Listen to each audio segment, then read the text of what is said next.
Welcome back to clean news Rajasthan. चलिए देखते हैं राजस्थान की 15 फटाफट बड़ी खबरों को। राजस्थान में निगम मंडल और विभिन्न आयोग से हटाए गए कांग्रेसी आदेश जारी। राजस्थान में निगम मंडल बोर्ड और आयोग भंग कर दिए गए हैं। गहलोत सरकार के कार्यकाल में लगाई गई नियुक्तियां तुरंत प्रभाव से रद्द कर दी गई। प्रशासनिक सुधार विभाग अनुभाग 3 ने आदेश जारी कर दिए।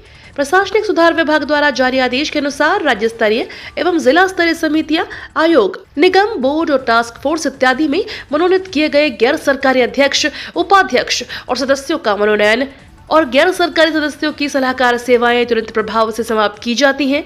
राजस्थान में राज्य महिला आयोग, बाल आयोग समेत मानवाधिकार आयोग में राजनीतिक नियुक्तियां थीं। राजस्थान के दोनों उप मुख्यमंत्रियों की शपथ असंवैधानिक। राजस्थान के उप मुख्यमंत्री दिया कुमारी और प्रेमचंद बैरवा की नियुक्ति को एक वकील ने उच्च न्यायालय में जनहित याचिका दायर कर इस आधार पर चुनौती दी थी कि उन्हें दिलाई गई शपथ असंवैधानिक है।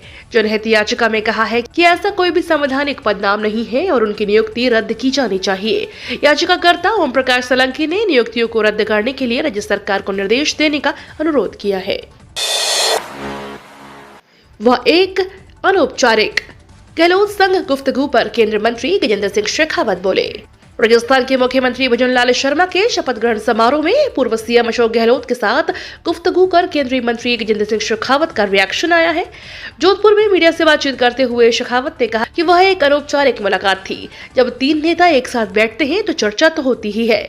उनकी और मेरी आइडियोलॉजी अलग अलग है। हम एक ही प्रदेश के नेता हैं, साथ बैठ सकते हैं, इसमें कुछ नया नहीं है। मुझे गहलोत जी से बहुत सी जादूगरी सीखनी है।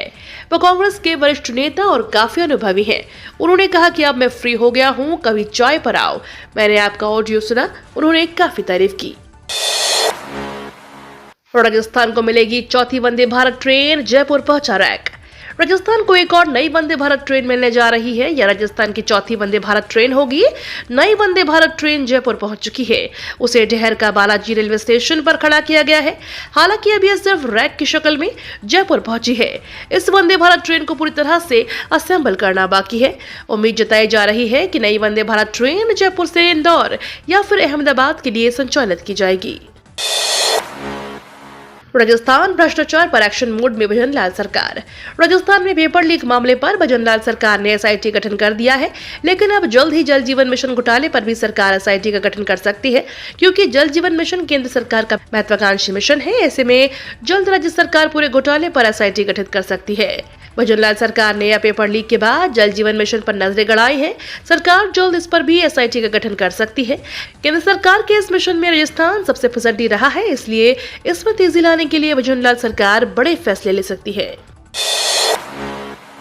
राजस्थान में एक नया विक्षोभ होगा सक्रिय। राजस्थान में मौसम का मिजाज बदल गया है और कड़ाके की ठंड पड़नी शुरू हो गई है। प्रदेश के हिल स्टेशन माउंट आबू का पारा 1 डिग्री सेल्सियस पहुंच गया है और यहां पर बर्फ की चादर नजर आई। वहीं मौसम विभाग ने कहा कि प्रदेश में एक नया विक्षोभ सक्रिय हो गया है। इसके चलते आने वाले हफ्ते में मौसम का मिजाज बदलने वाला है। यह पश्चिमी विक्षोभ 23 दिसंबर को दस्तक देगा, जिससे कुछ इलाकों में बारिश हो सकती है। 15 साल उम्र वालों के लिए रेलवे में बम्पर नौकरियां। 10वीं के आईटीआई करके किसी जॉब की तलाश है तो आपके लिए रेलवे में मौका है। भारतीय रेलवे के पश्चिम रेल जोन के रिक्रूटमेंट सेल ने 3000 से अधिक खाली पदों पर भर्ती के लिए अधिसूचना जारी की है। पश्चिम मध्य रेलवे ने अपनी अधिसूचना में बताया है कि अप्रेंटिस ट्रेनिंग के लिए 3015 वैकेंसी है। रेलवे में अप्रेंटिस ट्रेनिंग के लिए भर्ती विभिन्न ट्रेड्स में होगी। अधिकांश कंपनियों में सिर्फ आईटीआई पास होने पर जॉब नहीं मिलती, इसके बाद अप्रेंटिस भी किया होना जरूरी होता है। ऐसे में भारतीय रेलवे में अप्रेंटिसशिप ट्रेनिंग का शानदार मौका है। इस 1 साल की अप्रेंटिसशिप के दौरान हर महीने स्टाइपेंड भी मिलेगा। राजस्थान में 3 महीने बाद होनी है बोर्ड की परीक्षाएं। शिक्षकों की कमी के कारण ऑनलाइन हो रही पढ़ाई। राजस्थान में शिक्षकों की कमी के चलते विद्यार्थियों की पढ़ाई पर असर पड़ रहा है। अभी स्कूलों में अर्धवार्षिक परीक्षाएं चल रही हैं और मार्च 2024 में 10वीं और 12वीं बोर्ड की परीक्षाएं हैं। आपको बता दें, अर्धवार्षिक परीक्षा पूरी होने के बाद मुख्य परीक्षा की तैयारी के लिए विद्यार्थियों के पास सिर्फ 3 महीनों का समय बचेगा। स्कूलों में स्टाफ की कमी की वजह से ऑनलाइन स्टडी के जरिए कोर्स को पूरा कराया जा रहा है। डबल इंजन सरकार का पहला कार्यक्रम। भाजपा की डबल इंजन सरकार का पहला राज्य स्तरीय कार्यक्रम हुआ। दिल्ली से प्रधानमंत्री नरेंद्र मोदी और जयपुर से मुख्यमंत्री भजनलाल शर्मा ने वर्चुअली संबोधित किया। विकसित भारत संकल्प की राज्यव्यापी यात्रा के तहत मोदी की गारंटी के 2 रथ जिले भर में केंद्र की योजनाओं के प्रचार प्रसार और लाभार्थियों को जोड़ने के लिए विधायकों ने जिला कलेक्ट्रेट परिसर से हरी झंडी दिखाकर रवाना किया। इससे पहले प्रधानमंत्री ने कहा कि विकसित भारत संकल्प यात्रा के रथों को हरी झंडी भले ही वे दिखा रहे हैं, पर इसकी कमान अब हर भारतीय के हाथ में है। प्रोफेसर देवनानी की क्लास में बैठेंगे पीएचडी होल्डर से लेकर सिर्फ साक्षरता योग्यता रखने वाले विधायक। उदयपुर के एक पॉलिटेक्निक कॉलेज में डीन रहे विधानसभा अध्यक्ष वसुदेव देवनानी की क्लास यानी 16वीं विधानसभा में इस बार कुछ विधायक पीएचडी होल्डर प्रोफेशनल ग्रेजुएट हैं तो कुछ महज साक्षर ही हैं। ये विधायक विधानसभा अध्यक्ष के सामने न सिर्फ अपने क्षेत्र के लोगों का प्रतिनिधित्व करेंगे बल्कि अपने क्षेत्र से संबंधित मुद्दों को तार्किक बहस भी करेंगे। वोटर आयोग में पुरानी नियुक्तियां निरस्त, आदेश जारी, प्रदेश की जनता ने अपनी नई सरकार चुन ली है। हालांकि अभी प्रदेश को मुख्यमंत्री, 2 उप मुख्यमंत्री और सदन को चलाने वाले विधानसभा अध्यक्ष ही मिल पाए हैं। अब इंतजार नई कैबिनेट का है। पाक विस्थापित हिंदुओं को नागरिकता का इंतजार, सरकारी नियमों में उलझी जिंदगी। पश्चिमी राजस्थान में हजारों की संख्या में पाक विस्थापित हिंदू आज आधारभूत सुविधाओं के अभाव में जीने को मजबूर हैं, क्योंकि इनके पास नागरिकता नहीं है। वहीं नागरिकता न होने के कारण इन्हें न तो काम मिल पाता है और न ही सरकारी योजनाओं का फायदा। ऐसे में यहाँ विस्थापित हिंदुओं की जिंदगी बद से बदतर हो गई है। नई सरकार में खुली सियासी नियुक्तियों की राह, गहलोत के शासन में हुई बोर्ड, निगम और आयोग में नियुक्तियां समाप्त। राजस्थान में नई सरकार बनने के साथ ही नए सिरे से राजनीतिक नियुक्तियों की राह खुल गई है। पूर्ववर्ती सरकार में की गई राजनीतिक नियुक्तियों को समाप्त कर दिया गया है। इसे लेकर प्रशासनिक सुधार विभाग की ओर से एक आदेश जारी किया है।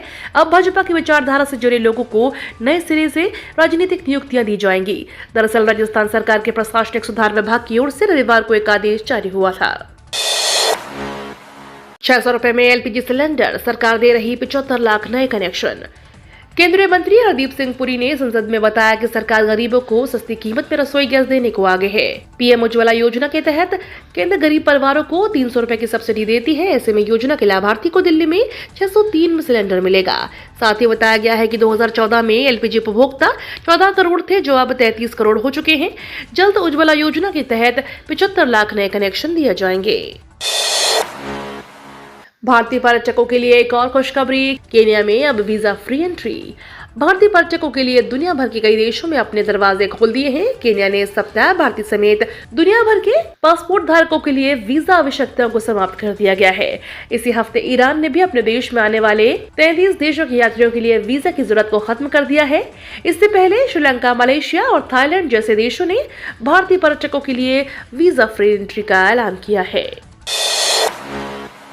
भारत में फिर कोरोना की एंट्री, 2 लोगों की मौत। केरल में 79 वर्षीय महिला के सैंपल में कोविड-19 का सब वेरिएंट JN1 मिला है। महिला में इन्फ्लुएंजा जैसी बीमारियों के लक्षण थे। केरल के कन्नूर और कोझिकोड में एक वृद्ध व्यक्ति की कोरोना से मौत हो गई है। इस घटना के बाद केरल के स्वास्थ्य मंत्री दिनेश गुंडूराव ने आपात बैठक कर अधिकारियों को सतर्क रहने के निर्देश दिए हैं। इसके अलावा केंद्रीय स्वास्थ्य मंत्रालय भी हर स्थिति की निगरानी कर रहा है। ये तो थी राजस्थान की बड़ी खबरें। रोजाना सबसे पहले अपडेट पाने के लिए क्लीन न्यूज राजस्थान को अभी सब्सक्राइब करें।